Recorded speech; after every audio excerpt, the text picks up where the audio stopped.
Good afternoon, everyone, and good evening. I am Yash Rathod, a final year student at MIT School of Architecture.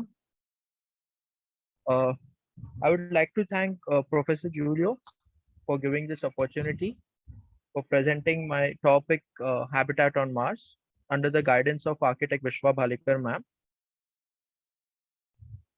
So I'll be talking about the background concept, oversight, design, and technology that I will be using for the first 100 people.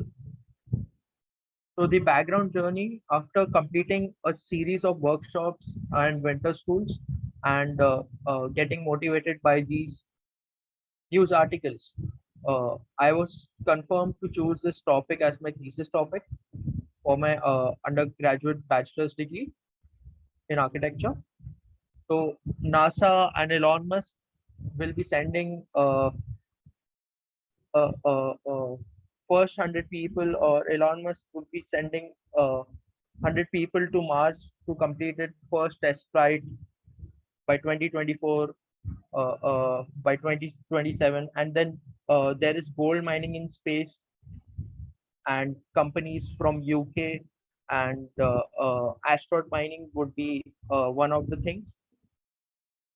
Uh, the aim of this whole thesis is to design a self-sustaining human habitat. The objectives are in accordance to study about Mars's atmosphere, to study the technical and scientific details, to explore possible construction techniques, propose a complete settlement. The scope is to design a self-sustaining human habitation module, to identify the construction typology. It is limited to not detail out the subsystems like ECLIS, but will focus on guidelines to have possible habitats which can enhance the growth. Adequate spaces for subsystems will be allotted accordingly. The methodology was in regards to primary data and secondary data, and which unfolded the program formulation, site selection, different design approaches, selection of construction technology, and area statement.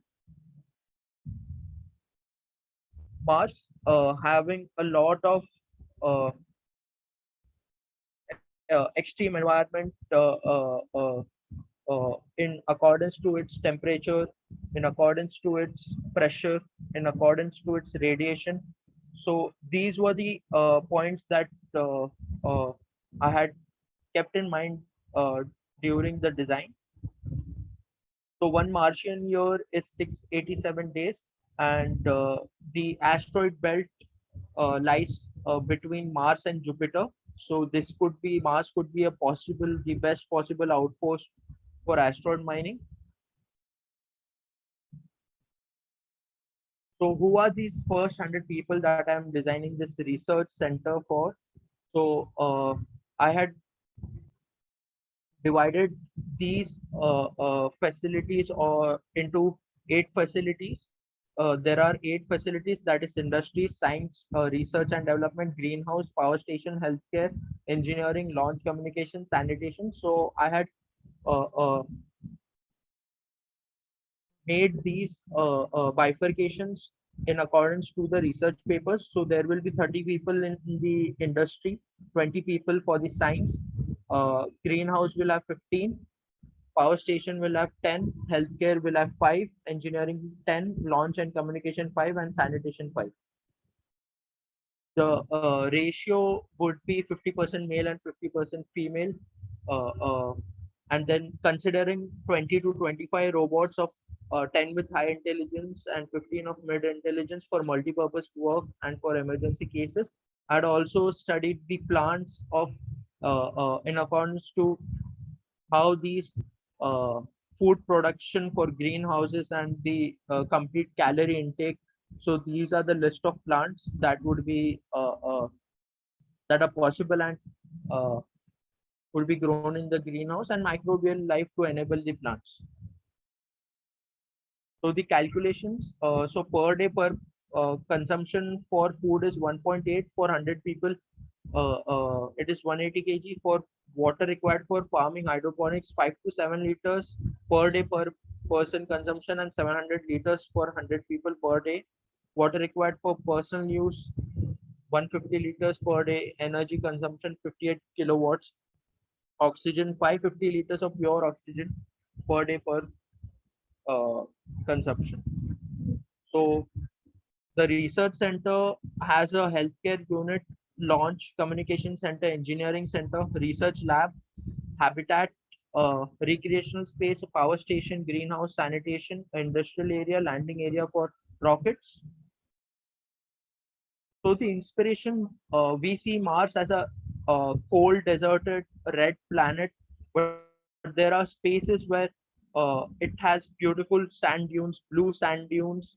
Uh, so there are factors affecting the habitat: radiation, pressure difference, temperature difference, dust devil, Mars quakes, classification of the habitat. So the whole study says that the surface level habitat could be for the salt emissions, and the subsurface.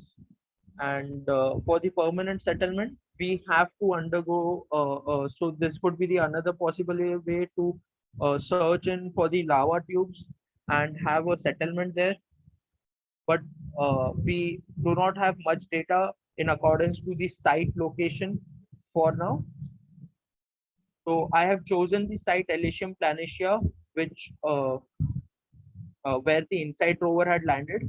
So the whole of the site is located in MC15, quad MC15, and the air temperature is at day it is minus 18 degrees on average, and in the night it is minus 95 degrees Celsius.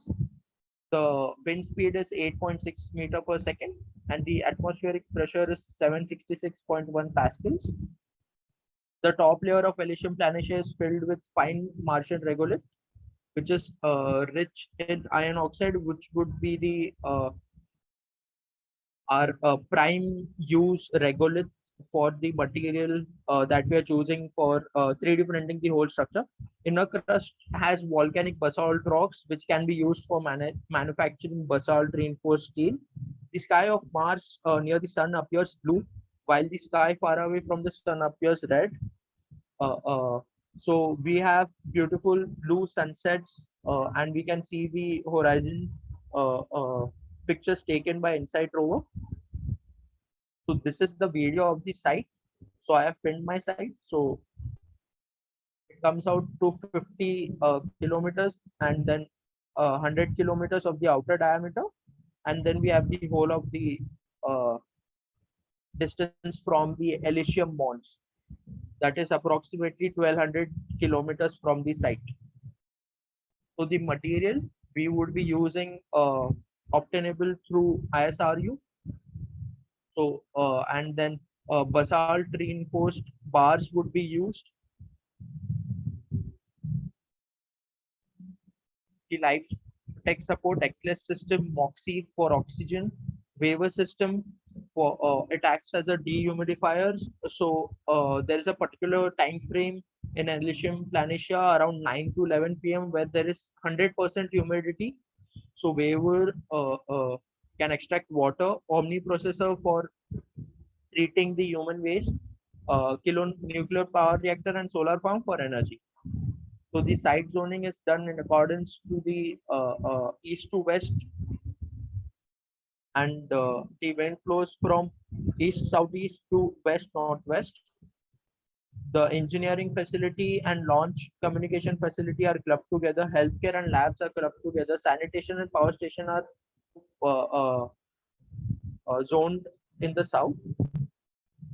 Talking about the concept, so the concept is again it tries to uh, use the Martian character of having these beautiful curves that were found by the wind itself. By the so these curves dominate, try to merge into the ground and have this structure.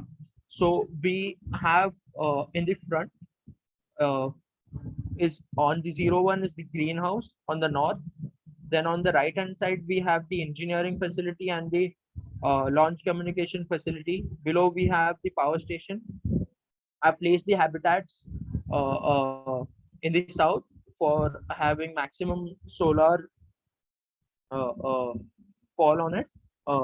And then we have a recreational zone Then we are on the 8th is the sanitation facility, on the 9th is the research lab, and 10th is the healthcare facility. In the center, we have a service tower or an observation tower. So these are the perspective views on the right. These are the sections, schematic sections. So the working of the tower is like we have a sky deck for the observation, but on the lower layer we will be having a what waiver system to extract the water, and the PAWT turbines, vertical axis wind turbines, that would harness the wind energy into electricity. We also have the habitats which are on the subsurface level. So this is the schematic section. Thank you. I'm open to questions, and these are my contacts.